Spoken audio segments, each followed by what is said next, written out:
السلام علیکم ورحمۃ اللہ وبرکاتہ۔ میری ستیلی پھپھی نے مجھے بچپن سے نوکروں کی طرح رکھا، جائیداد کی خاطر گھر سے نکالنے کا اعلان کر دیا۔ میں اپنا بستر باندھ رہی تھی کہ پلنگ کے نیچے سے ایک پرانا لکڑی کا صندوق ملا۔ جب میں نے تالا توڑ کر اندر دیکھا تو ایک پرانی ڈائری کچھ زیورات کے ساتھ میرے والد کا اصلی ڈیتھ سرٹیفکیٹ اور موجود تھا۔ میں نے کانپتے ہاتھوں سے جب اس کا آخری صفحہ پڑھا اور پھوپھی کی طرف دیکھا تو میرے ہوش اڑ گئے، کیونکہ اس میں صاف لکھا تھا کہ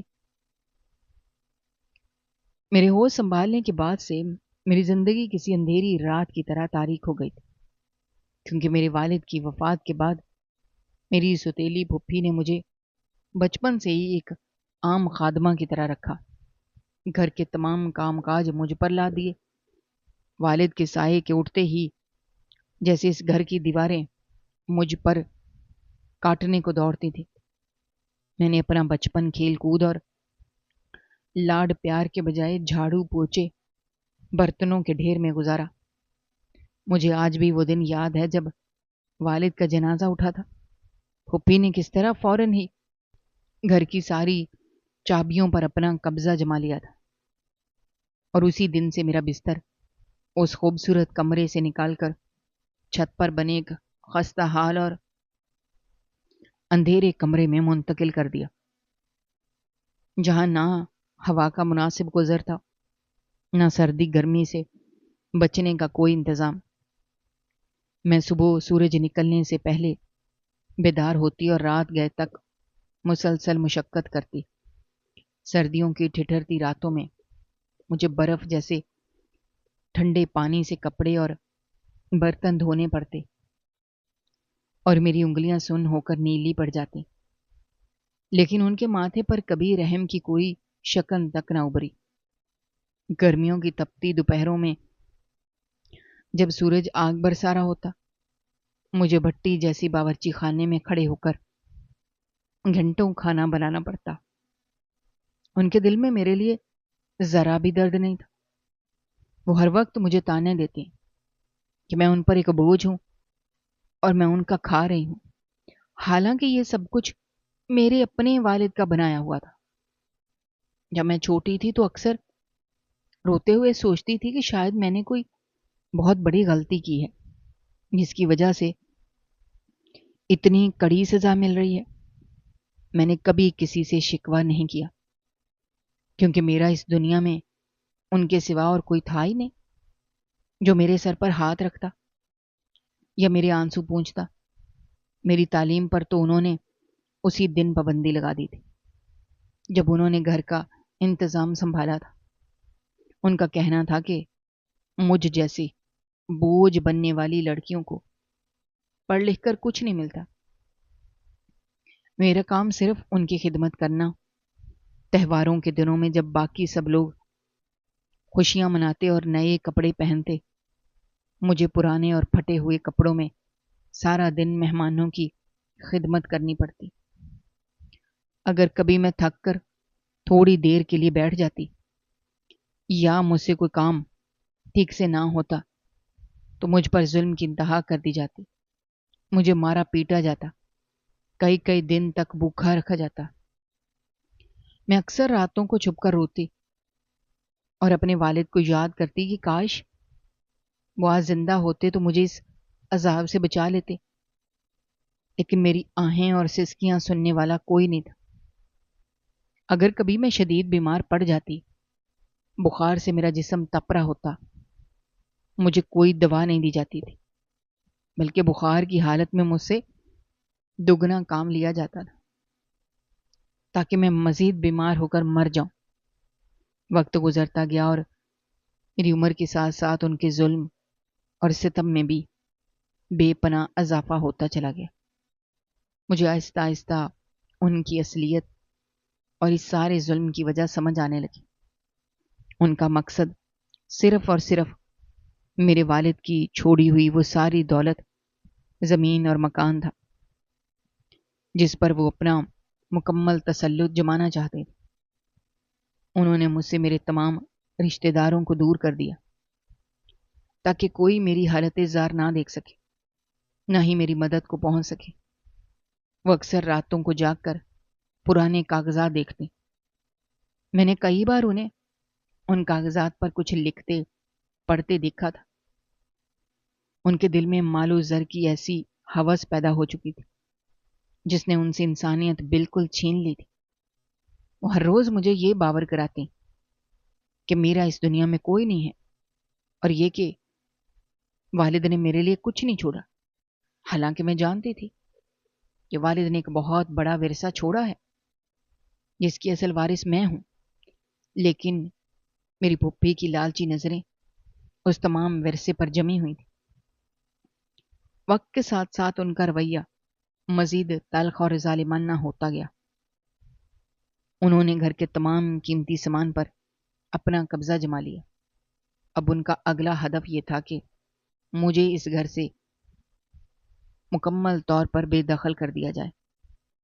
پچھلے کچھ ہفتوں سے ان کی بے چینی میں مزید اضافہ ہو گیا تھا۔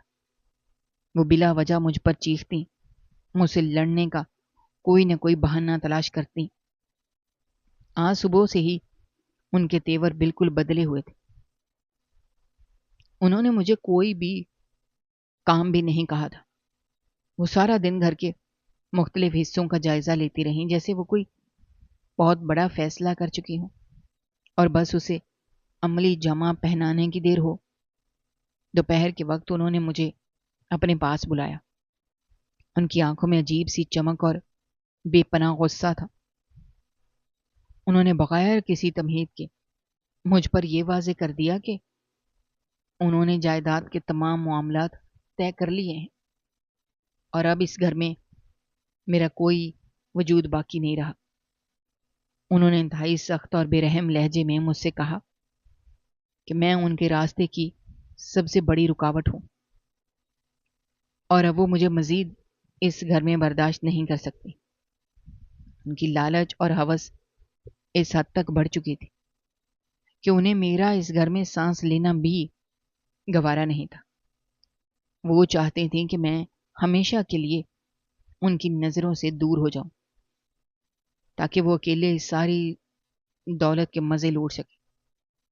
انہوں نے مجھے دھکے دیے اور میرے سر پر کھڑے ہو کر جائیداد کی خاطر مجھے آج ہی ہمیشہ کے لیے نکالنے کا اعلان کر دیا۔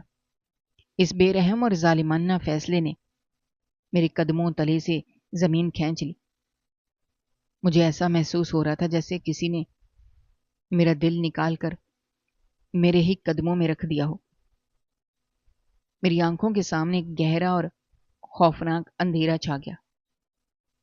میرے ذہن میں وہ تمام تکلیف دہ اور اذیت ناک لمحات ایک ایک کر کے میری نظروں کے سامنے گھومنے لگے جو میں نے اس گھر کی سنگ دل چار دیواری میں گزارے تھے۔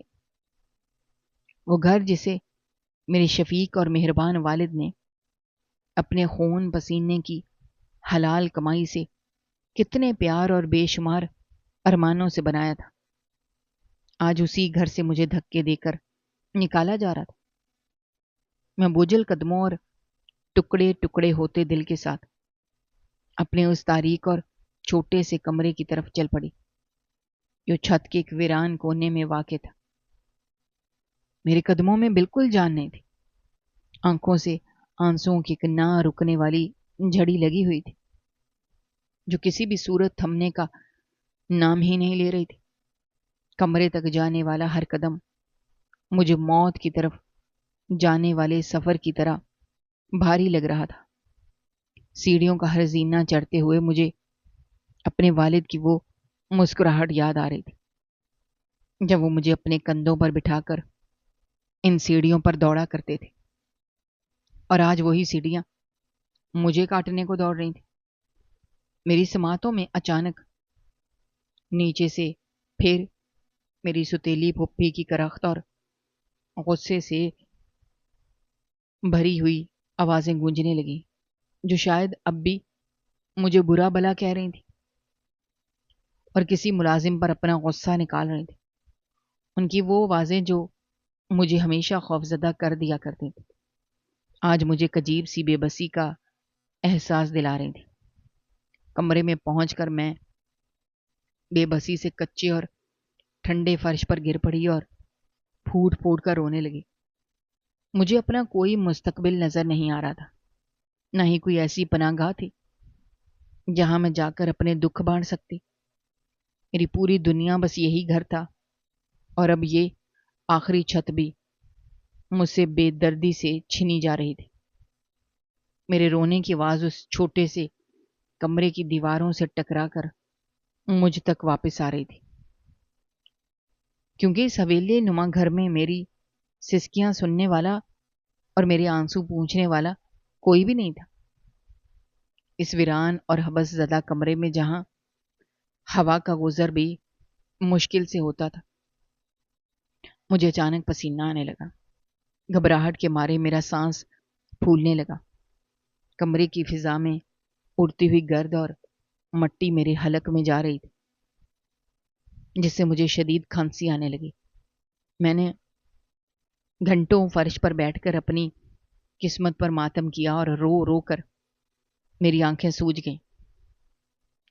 رونے کے بعد میں نے بمشکل خود کو سنبھالا اور کانپتے لرزتے ہاتھوں سے اپنا معمولی سا سامان سمیٹنا شروع کر دیا۔ میرے پاس ویسے بھی اپنا کہنے کو کچھ خاص نہیں تھا، بس چند پرانے بوسیدہ اور جگہ جگہ سے پھٹے ہوئے کپڑے تھے جو میں نے ایک پرانے اور میلے کپڑے میں باندھنا شروع کر دیے۔ کمرے میں عجیب سی خاموشی اور اداسی پھیلی ہوئی تھی، جیسے یہ بے جان دیواریں بھی میری بے بسی اور لاچارگی کا ماتم کر رہی ہوں۔ سامان باندھتے ہوئے میری نظر بار بار اس گھر کے در و دیوار کو حسرت بھری نگاہوں سے دیکھ رہی تھی، جہاں میرے بچپن کی چند دھندلی سی خوبصورت اور پیاری یادیں بسی تھیں۔ میں سوچ رہی تھی کیسے میری ماں نے اس کمرے کو اپنے ہاتھوں سے سجایا تھا، کیسے میرے والد نے ان کھڑکیوں پر رنگ کیا تھا۔ جب میں اپنا پرانا جگہ جگہ سے پھٹا ہوا بستر لپیٹ رہی تھی، مجھے پلنگ کے پائے کے قریب فرش کی سطح کچھ عجیب سی لگی، جیسے وہاں کوئی کھوکھلی جگہ ہو۔ میں نے جھک کر اس اندھیرے حصے کو انتہائی غور سے دیکھا، جہاں بہت زیادہ گرد اور مکڑی کے پرانے جالے لگے ہوئے تھے۔ میں نے اپنے ہاتھوں سے وہ مٹی اور جالے صاف کیے۔ مجھے محسوس ہوا کہ وہاں کے کچھ پتھر اور اینٹیں باقی فرش سے قدرے مختلف اور بہت زیادہ ڈھیلیں تھیں۔ مجھے اس بات پر سخت حیرت ہوئی، کیونکہ میں سالوں سے اس کمرے میں رہ رہی تھی۔ میں روزانہ اس فرش کو اپنے ہاتھوں سے دھویا اور صاف کیا تھا، لیکن میری نظر کبھی اس مخصوص کونے پر نہیں پڑی تھی جہاں پلنگ کا ایک پایا ہمیشہ رکھا رہتا تھا۔ یہ پلنگ بھی اتنا بھاری تھا کہ میں نے اسے کبھی اکیلے سرکانے کی کوشش بھی نہیں کی تھی۔ آج جب میں نے اسے دوسری طرف دھکیلا تو یہ حصہ پوری طرح نمایاں ہو گیا۔ میں نے اپنے ناخنوں کی مدد سے اینٹوں کو اوپر کی طرف کھینچنے کی کوشش کی۔ وہ اینٹیں کسی حد تک ڈھیلی ہونے کے باوجود کافی پھنسی ہوئی تھی۔ میں نے اپنی پوری طاقت لگا کر ایک اینٹ کو پکڑا اور اسے باہر نکالا۔ میرے ناخنوں میں درد کی لہر دوڑ گئی، ان سے خون رسنے لگا، لیکن میری جستجو اور تجسس نے مجھے رکنے نہیں دیا۔ مجھے ایسا لگ رہا تھا جیسے کوئی اندھی طاقت مجھے یہ سب کرنے پر مجبور کر رہی ہو۔ میں نے ایک کے بعد دوسری اور پھر تیسری اینٹ کو وہاں سے ہٹا دیا۔ ان اینٹوں کے ہٹتے ہی ان کے نیچے ایک خفیہ اور اندھیرا خانہ ظاہر ہو گیا۔ اس خانے کے اندر ایک پرانا اور بھاری لکڑی کا صندوق رکھا ہوا تھا، جس پر بے تحاشا مٹی جمی ہوئی تھی۔ اس کی لکڑی جگہ جگہ سے گلنا اور خراب ہونا شروع ہو چکی تھی۔ ایسا لگ رہا تھا جیسے یہ صندوق کئی سالوں سے اسی تاریک اور نامالود خانے میں چھپا کر رکھا گیا ہو۔ میں نے اپنا ہاتھ اس خانے میں ڈالا اور پوری طاقت لگا کر اس صندوق کو باہر کھینچنے کی کوشش کی۔ وہ صندوق میری توقع سے کہیں زیادہ بھاری تھا، جیسے اس میں کوئی بہت وزنی اور قیمتی چیز رکھی ہو۔ میں نے زور لگا کر اسے فرش پر گھسیٹا اور آخر کار اسے باہر نکالنے میں کامیاب ہو گئی۔ باہر نکالتے ہی میرے کپڑے مٹی سے اٹ گئے اور صندوق کی بسیدہ لکڑی سے ایک عجیب سی پرانی مہک میرے نتنوں سے ٹکرائی۔ یہ ویسی مہک تھی جو پرانی کتابوں یا بند کمروں میں محسوس ہوتی ہے۔ اس صندوق پر ایک بہت پرانا اور مضبوط لوہے کا تالا لگا ہوا تھا جسے زنگ لگ چکا تھا، اور وہ صندوق کے لوہے کے قبضوں کے ساتھ بری طرح جڑا ہوا تھا۔ میرا دل بہت تیزی سے دھڑکنے لگا۔ میرے ذہن میں بے شمار سوالات گردش کرنے لگے۔ آخر اس پوشیدہ خانے میں یہ صندوق کس نے چھپایا تھا، اور اس کے اندر ایسا کیا راز دفن ہے جسے دنیا کی نظروں سے دور رکھنے کی اتنی سخت ضرورت پیش آئی؟ میرے اندر ایک عجیب سی بے چینی اور بے قراری پیدا ہو گئی۔ میں ہر صورت اس صندوق کے اندر موجود چیز دیکھنا چاہتی تھی۔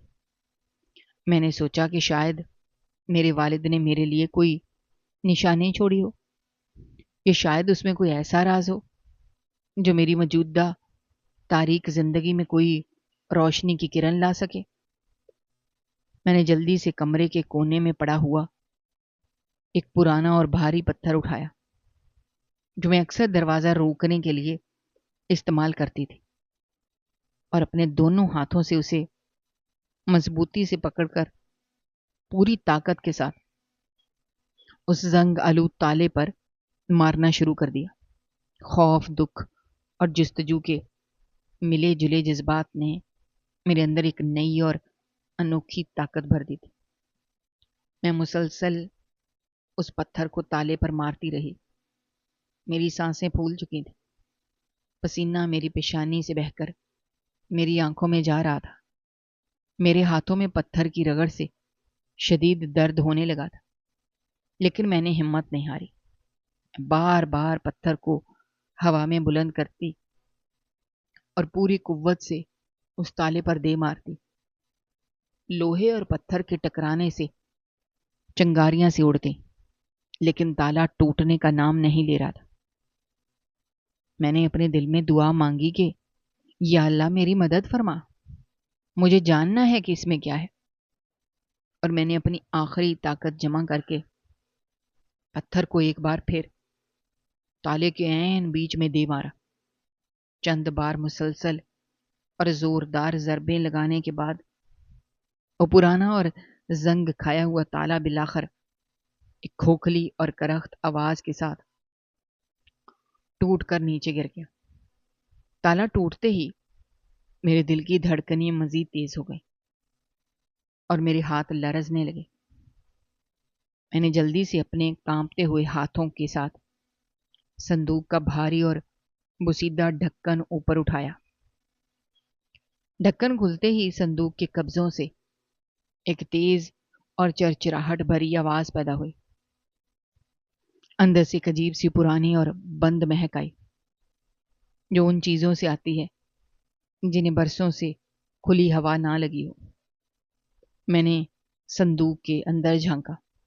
اس میں سب سے اوپر مخمل کے پرانے اور بسیدہ کپڑے میں کچھ لپٹا ہوا رکھا تھا، جس کا رنگ وقت کی دھول اور نمی کی وجہ سے اڑ چکا تھا، وہ جگہ جگہ سے پھٹ چکا تھا۔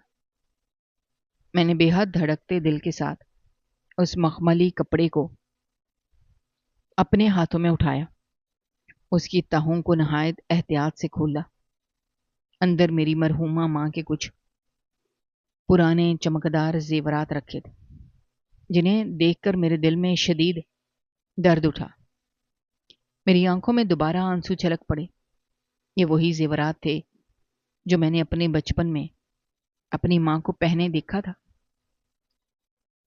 اور جنہیں میری پھپھی نے ماں کے مرنے کے بعد مجھ سے چھین لیا تھا۔ مجھے سمجھ نہیں آ رہا تھا کہ یہ زیورات اس خفیہ صندوق میں کیسے پہنچے۔ کیا پھپھی نے خود انہیں چھپایا تھا یا میرے والد نے انہیں بچانے کی کوشش کی تھی؟ زیورات کی چمک ابھی تک باقی تھی، ان پر بنے نقش و نگار مجھے میری ماں کے ہاتھوں کی یاد دلا رہے تھے۔ میں نے ان زیورات کو بے پناہ محبت اور عقیدت سے چوم کر ایک طرف رکھا۔ ان کے بالکل نیچے ایک پرانی اور خستہ حال ڈائری موجود تھی، جس کے چمڑے کی جلد ادھڑ چکی تھی۔ اس کے صفحات وقت کی گرد پڑنے اور نمی کی وجہ سے پیلے اور خستہ ہو چکے تھے۔ یہ ڈائری میرے والد کی تھی۔ میں اسے اچھی طرح پہچانتی تھی، کیونکہ میں نے انہیں اکثر راتوں کو اس ڈائری میں کچھ لکھتے ہوئے دیکھا تھا۔ میں جانتی تھی کہ والد اپنے دل کی ہر بات اس ڈائری میں لکھتے تھے۔ یہ ان کی سب سے قریب تھی۔ میں نے ڈائری کو ہاتھ لگایا، مجھے ایسا محسوس ہوا جیسے میں نے اپنے والد کے ہاتھوں کو چھو رہی ہوں۔ ڈائری کے پنوں سے میرے والد کی مخصوص خوشبو آ رہی تھی، جو آج بھی میرے ذہن میں تازہ تھی۔ اس ڈائری کے ساتھ ایک مڑا ہوا پرانا کاغذ بھی نہایت احتیاط سے رکھا ہوا تھا۔ اس کاغذ کی حالت بتا رہی تھی کہ اسے بہت سنبھال کر اور چھپا کر رکھا گیا ہے۔ میں نے جلدی سے وہ کاغذ اٹھایا، اسے کھول کر دیکھا۔ وہ کوئی عام کاغذ نہیں تھا، بلکہ اس پر لکھی ہوئی تحریر اور لگی ہوئی مہریں دیکھ کر مجھ پر لرزہ خیز حقیقت واضح ہو گئی کہ صندوق کے اندر سے پرانی ڈائری اور کچھ زیورات کے ساتھ میرے والد کا اصلی وفات نامہ برآمد ہوا۔ میرے ہاتھوں میں موجود وہ بوسیدہ اور خستہ حال کاغذ، جس پر میرے والد کے انتقال کی اصل تفصیلات درج تھیں، میرے وجود میں ایک عجیب سی سنسناہٹ پیدا کر رہا تھا۔ میرا پورا جسم کسی سوکھے پتے کی طرح شدت سے کانپ رہا تھا۔ مجھے اپنا آپ ایک گہری کھائی میں گرتا ہوا محسوس ہو رہا تھا۔ میری آنکھوں سے بہنے والے آنسوؤں نے میری بینائی کو مکمل طور پر دھندلا کر دیا تھا، لیکن اس کے باوجود اس کاغذ پر لگی ہوئی سرکاری مہریں اور دستخط میرے ذہن پر کسی بھاری ہتھوڑے کی طرح برس رہے تھے۔ مجھے بالکل بھی سمجھ نہیں آ رہا تھا کہ جو کاغذ اس وقت میرے ہاتھ میں ہے وہ کوئی تلخ حقیقت ہے یا میری روتی ہوئی آنکھوں کا کوئی دھوکہ، کیونکہ مجھے تو ہوش سنبھالنے کے بعد سے بچپن سے لے کر آج تک مسلسل یہی بتایا گیا تھا کہ میرے والد ایک پراسرار اور اچانک بیماری کا شکار ہو کر قدرتی موت مرے تھے۔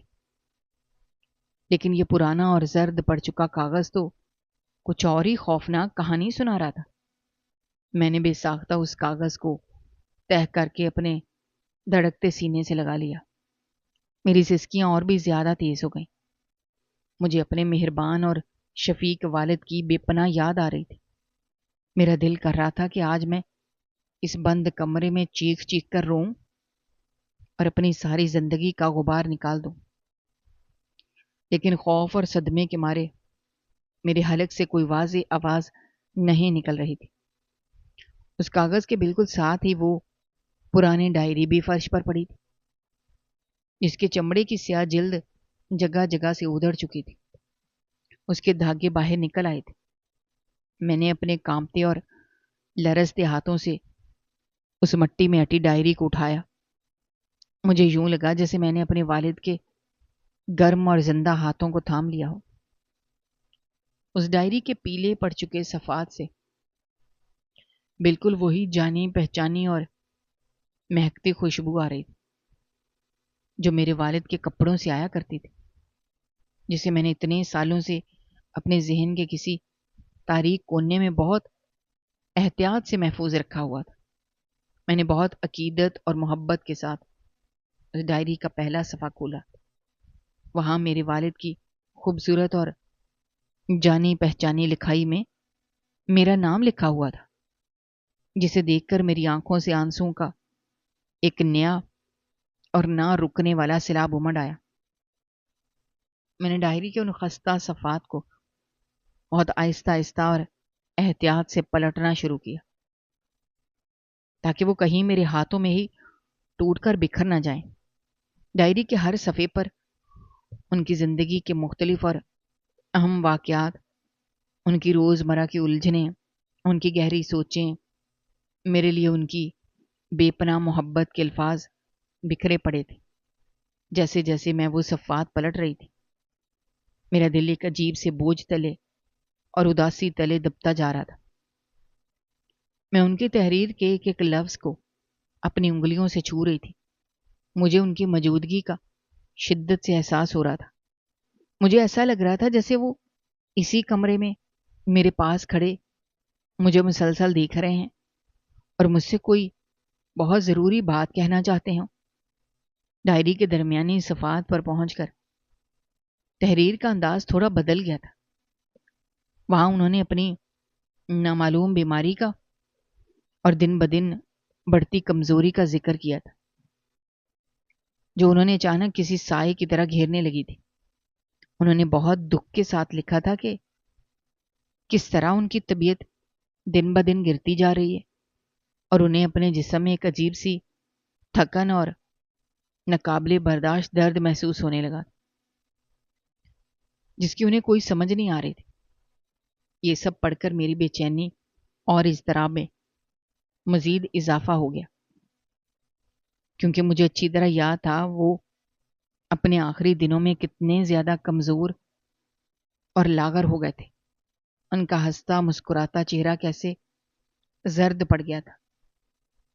میں نے صفحات کو مزید تیزی سے پلٹنا شروع کیا، کیونکہ میرے اندر یہ جاننے کی شدید اور بے قابو تڑپ پیدا ہو گئی تھی کہ آخر ان کے ساتھ آخری دنوں میں کیا واقعہ پیش آیا تھا، اور یہ ڈائری اس خفیہ تاریخ خانے میں کیسے اور کیوں پہنچی۔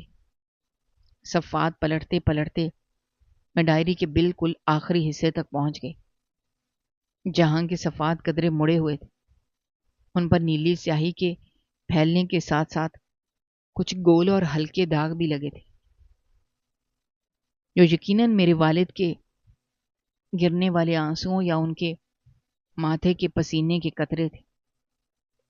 میں نے اپنے بری طرح کانپتے ہاتھوں سے ڈائری کے وہ آخری صفحہ کھولا جس پر تحریر باقی صفحات کی نسبت تھوڑی بکھری ہوئی اور بہت جلدی میں لکھی گئی تھی۔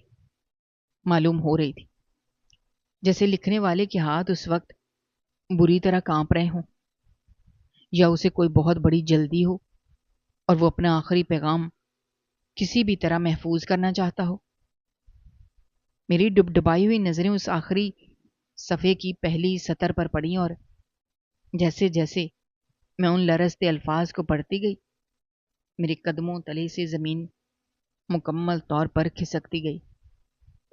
میرے دل کی دھڑکن اس قدر تیز ہو گئی تھی کہ مجھے اپنے کانوں میں اس کی دھک دھک کی آواز صاف سنائی دینے لگی۔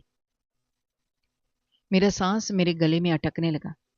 مجھے محسوس ہوا جیسے میرے ارد گرد کی تمام ہوا اچانک ختم ہو گئی ہو اور میرا دم گھٹ رہا ہو۔ میں نے اپنی پوری زندگی میں کبھی اتنا شدید صدمہ اور تکلیف محسوس نہیں کی تھی جتنا اس آخری صفحے کی تحریر پڑھ کر مجھے اس وقت ہو رہا تھا۔ وہ ڈائری کے صفحات پر لکھے ہوئے محض الفاظ نہیں تھے، بلکہ تیز دھار خنجر تھے جو سیدھے میرے دل و دماغ کو بے دردی سے چیرتے ہوئے گزر رہے تھے اور میری روح کو زخمی کر رہے تھے۔ میں ابھی اس گہرے اور جان لیوا صدمے سے نکل بھی نہیں پائی تھی کہ اچانک مجھے اپنے پیچھے کمرے کے پرانے لکڑی کے دروازے پر کسی کے بھاری قدموں کی آہٹ سنائی دی۔ میں نے خوف اور گھبراہٹ کے مارے ڈائری اور موت کے کاغذ کو جلدی سے سینے سے لگا کر چھپانے کی کوشش کی اور جھٹکے سے مڑ کر دروازے کی طرف دیکھا۔ وہاں دروازے کی چوکھٹ پر میری ستیلی پھپھی کھڑی تھی۔ اس کے چہرے پر وہی پرانی کرختگی، غرور اور بے پناہ غصہ تھا۔ اس کی ظالم آنکھوں میں ایک عجیب سی چمک تھی۔ وہ مجھے اس طرح گھور رہی تھی جیسے وہ مجھے کچا چبا جائے گی۔ اس کے دونوں ہاتھ اس کی کمر پر تھے۔ میں نے اپنا سامان باندھ کر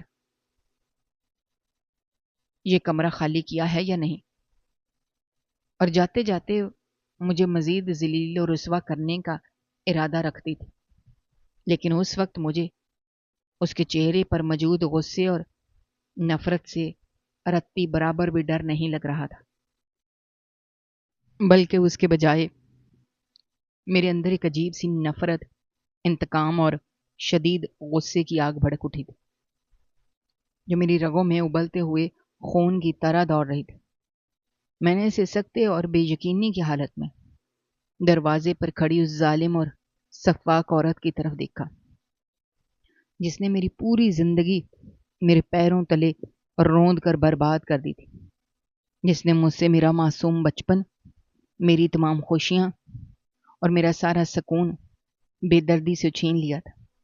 میرا دل چاہ رہا تھا میں ابھی آگے بڑھ کر اس کا گریبان مضبوطی سے پکڑ لوں اور اس سے اپنے ایک ایک گرے ہوئے آنسو اور اپنی ایک ایک تکلیف کا کڑا حساب مانگوں، لیکن میرے جسم میں اپنی جگہ سے ہلنے اور حرکت کرنے کی بالکل بھی طاقت نہیں بچی تھی۔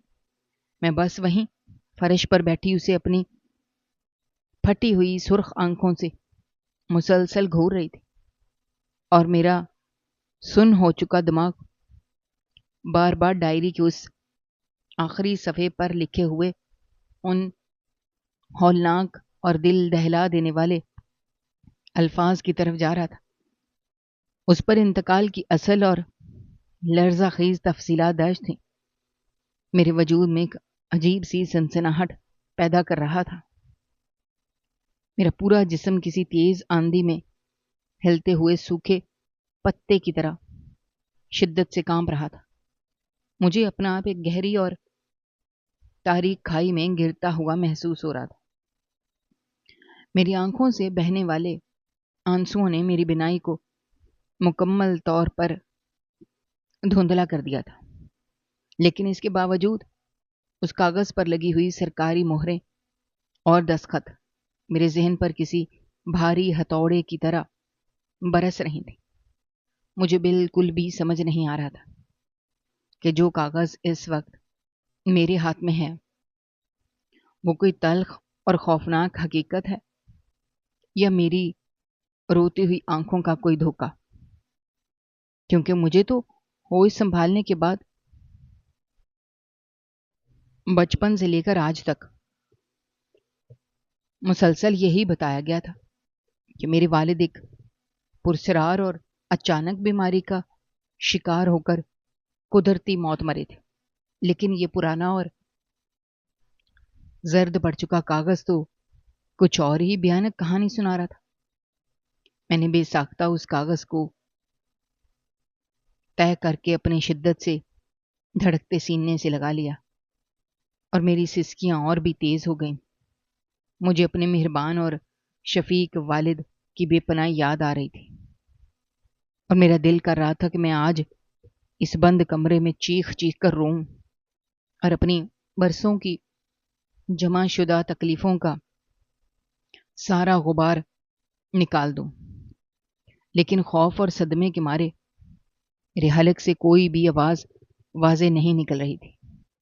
اس کاغذ کے ساتھ ہی وہ پرانی ڈائری فرش پر پڑی تھی، جس کی چمڑے کی سیاہ جلد جگہ جگہ سے ادھر چکی تھی اور اس کے دھاگے باہر نکل آئے تھے۔ میں نے اپنے کانپتے اور لرزتے ہاتھوں سے اس مٹی میں اٹی ڈائری کو اٹھایا۔ مجھے یوں لگا جیسے میں نے اپنے والد کے گرم اور زندہ ہاتھوں کو تھام لیا ہو۔ اس ڈائری کے پیلے پڑ چکے صفحات سے بالکل وہی جانی پہچانی اور مہکتی ہوئی خوشبو آ رہی تھی جو میرے والد کے کپڑوں سے آیا کرتی تھی، اور جسے میں نے اتنے سالوں سے اپنے ذہن کے کسی تاریک کونے میں بہت احتیاط سے محفوظ رکھا ہوا تھا۔ میں نے بہت عقیدت اور محبت سے اس ڈائری کا پہلا صفحہ کھولا۔ وہاں میرے والد کی خوبصورت اور جانی پہچانی لکھائی میں میرا نام لکھا ہوا تھا۔ جسے دیکھ کر میری آنکھوں سے آنسوؤں کا ایک نہ رکنے والا سیلاب امڑ آیا۔ میں نے ڈائری کے ان خستہ صفحات کو بہت آہستہ آہستہ اور احتیاط سے پلٹنا شروع کیا تاکہ وہ کہیں میرے ہاتھوں میں ہی ٹوٹ کر بکھر نہ جائیں۔ ڈائری کے ہر صفحے پر ان کی زندگی کے مختلف اور اہم واقعات، ان کی روزمرہ کے الجھنیں، ان کی گہری سوچیں اور میرے لیے ان کی بے پناہ محبت کے الفاظ بکھرے پڑے تھے۔ جیسے جیسے میں وہ صفحات پلٹ رہی تھی، میرا دل ایک عجیب سے بوجھ اور اداسی تلے دبتا جا رہا تھا۔ میں ان کی تحریر کے ایک ایک لفظ کو اپنی انگلیوں سے چھو رہی تھی۔ مجھے ان کی موجودگی کا شدت سے احساس ہو رہا تھا۔ مجھے ایسا لگ رہا تھا جیسے وہ اسی کمرے میں میرے پاس کھڑے مجھے مسلسل دیکھ رہے ہیں اور مجھ سے کوئی بہت ضروری بات کہنا چاہتے ہوں۔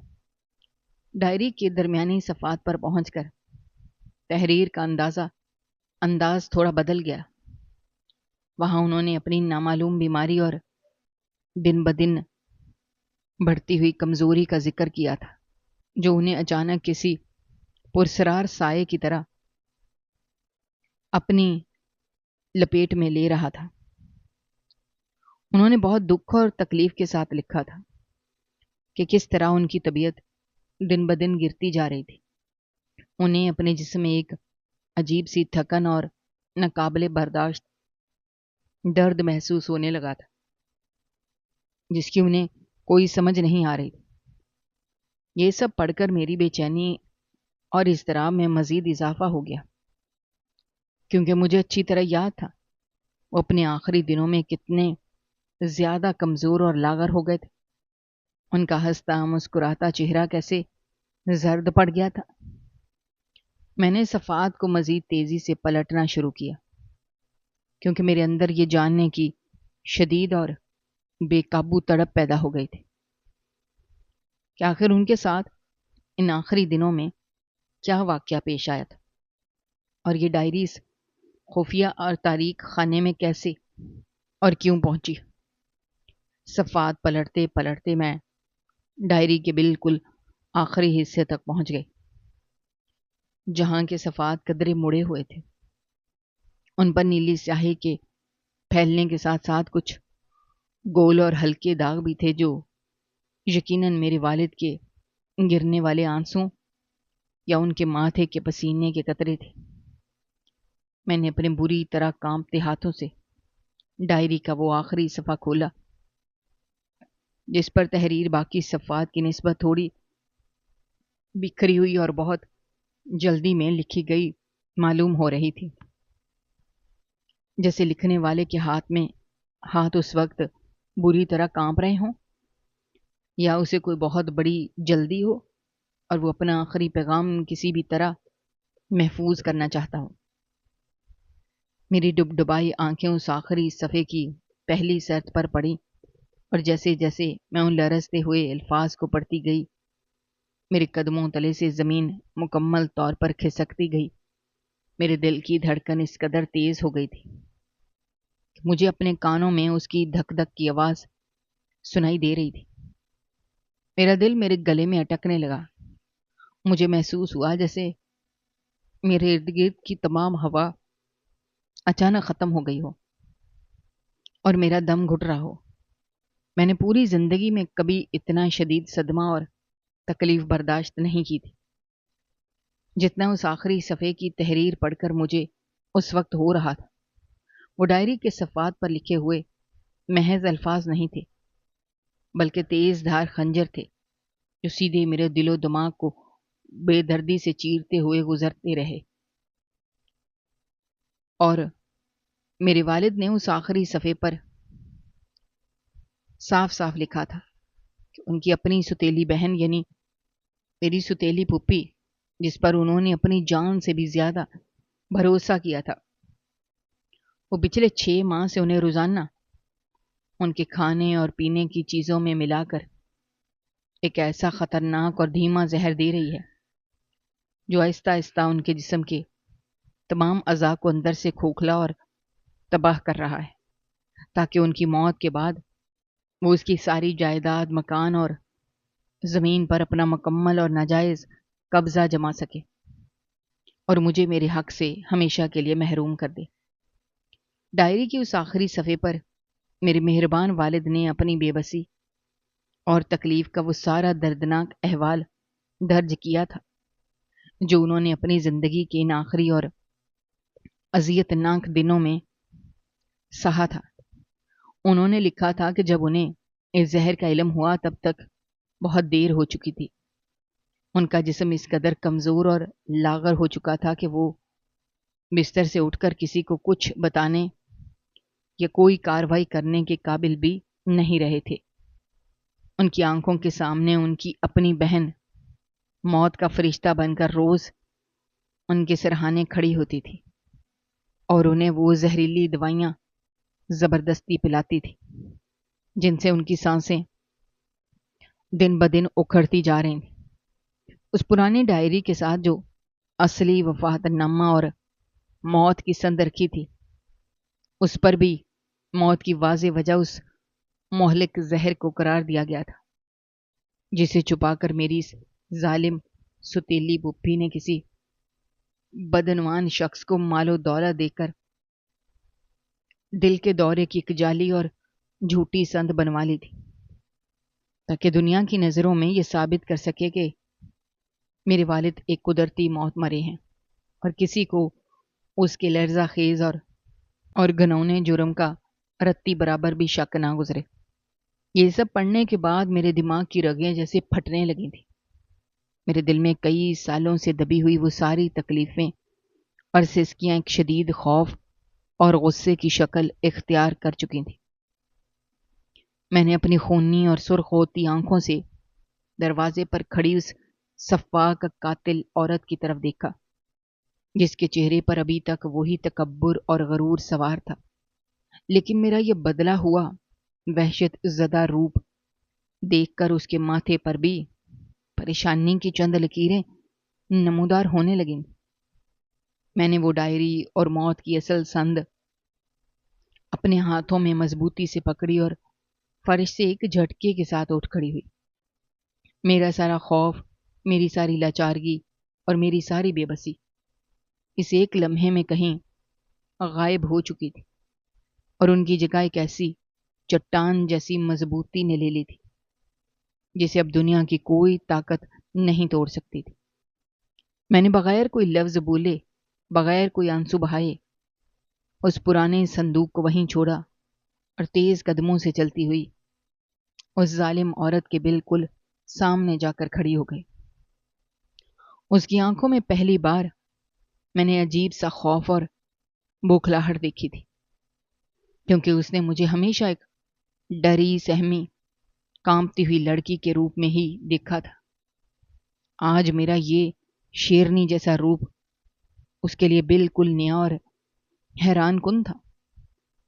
اس نے مجھے ڈرانے کے لیے اپنا ہاتھ ہوا میں بلند کیا، لیکن اس سے پہلے کہ اس کا ہاتھ میرے چہرے تک پہنچتا میں نے پوری طاقت سے اس کی کلائی پکڑ لی اور اس سے اتنی زور سے پیچھے کی طرف دھکیلا کہ وہ اپنا توازن برقرار نہ رکھ سکی اور زمین پر گر پڑی۔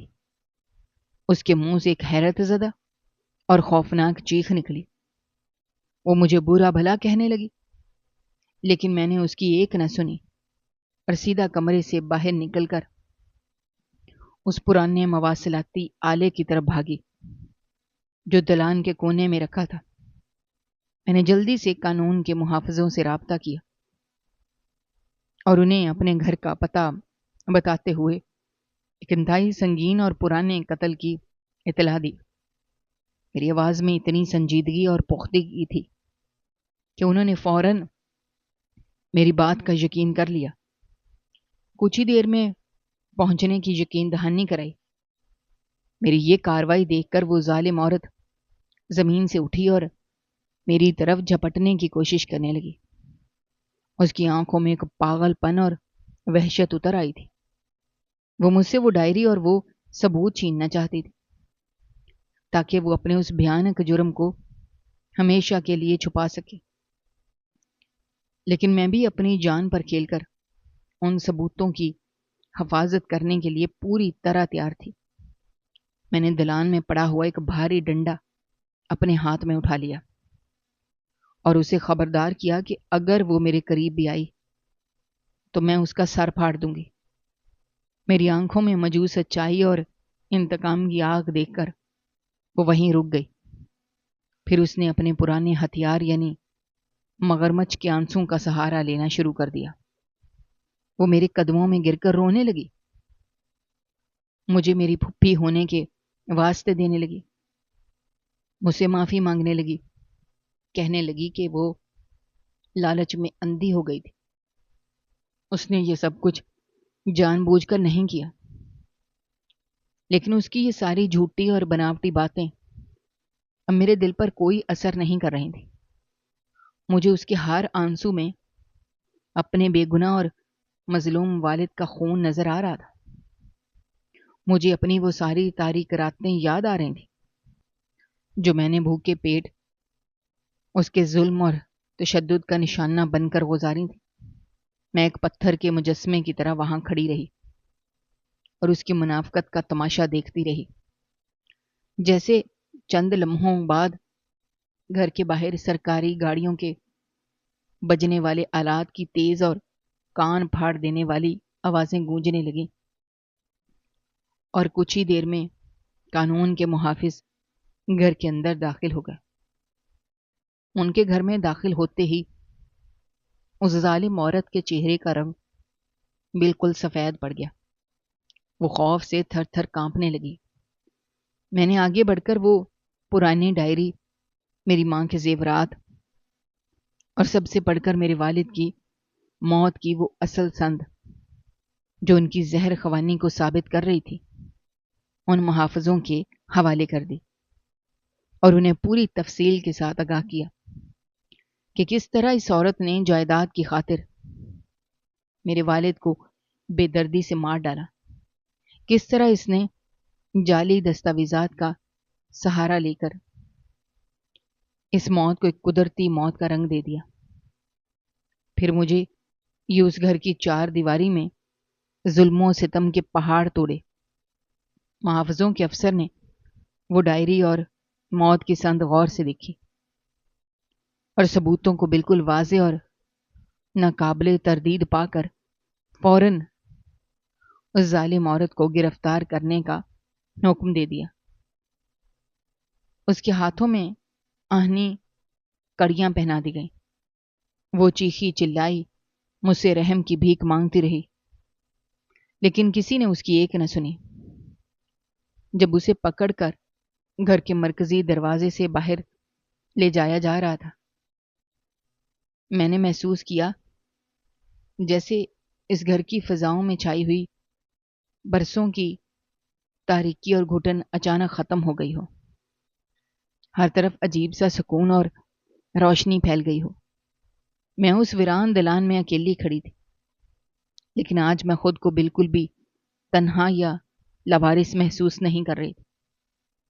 مجھے یوں لگ رہا تھا جیسے میرے والد کی روح میرے ارد گرد موجود ہو اور وہ مسکرا کر مجھے دعائیں دے رہی ہوں کہ میں نے آخر کار ان کے خون کا انصاف لے لیا تھا۔ میں نے گہرے سانس کے ساتھ اس کھلی ہوا کو اپنے اندر اتارا اور آنکھوں سے بہنے والے ان آخری آنسوں کو صاف کیا جو خوشی، سکون اور فتح کے آنسو تھے۔ آج کے بعد مجھے کسی کے حکم کی غلامی نہیں کرنی تھی، مجھے کسی کے تانے نہیں سننے تھے، نہ ہی مجھے چھت کے اس تاریک کمرے میں مزید قید رہنا تھا۔ آج وہ دن تھا جب میں نے اپنی زندگی کو کھویا ہوا اختیار دوبارہ حاصل کر لیا تھا، اور یہ سارا گھر جو میرے والد کی نشانی تھا مکمل طور پر میرا ہو چکا تھا۔ میں نے اس پرانے صندوق کی طرف دیکھا جس نے میری اندھیری زندگی میں روشنی کی ایک ایسی کرن بکھیری تھی، جس نے میرے مقدر کو ہمیشہ کے لیے بدل دیا تھا، اور مجھے یقین ہو گیا تھا کہ سچائی کو چاہے کتنی ہی گہری اور تاریک جگہ پر کیوں نہ دفن کر دیا جائے؟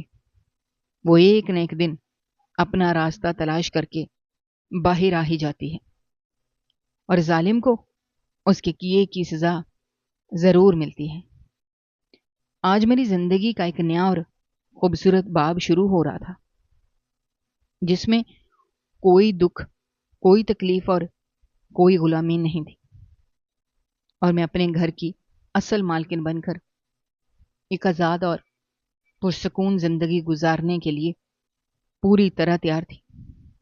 زندگی میں کتنی ہی بڑی مشکلات، ظلم اور اندھیرے کیوں نہ آ جائیں، انسان کو کبھی ہمت نہیں ہارنی چاہیے۔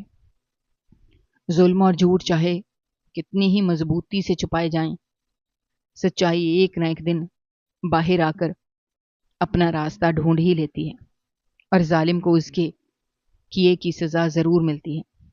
صبر، استقامت اور اپنے حق کے لیے کھڑے ہونے کی طاقت ہی انسان کو ہر مصیبت سے نجات دلاتی ہے۔ دوستو، ہماری آج کی یہ کہانی آپ کو کیسی لگی؟ کمنٹ باکس میں اپنی رائے کا اظہار کرنا مت بھولیے گا، اور اگر آپ ہمارے چینل پر نئے ہیں تو چینل کو سبسکرائب کرنا بھی مت بھولیے گا۔ شکریہ۔ اللہ حافظ۔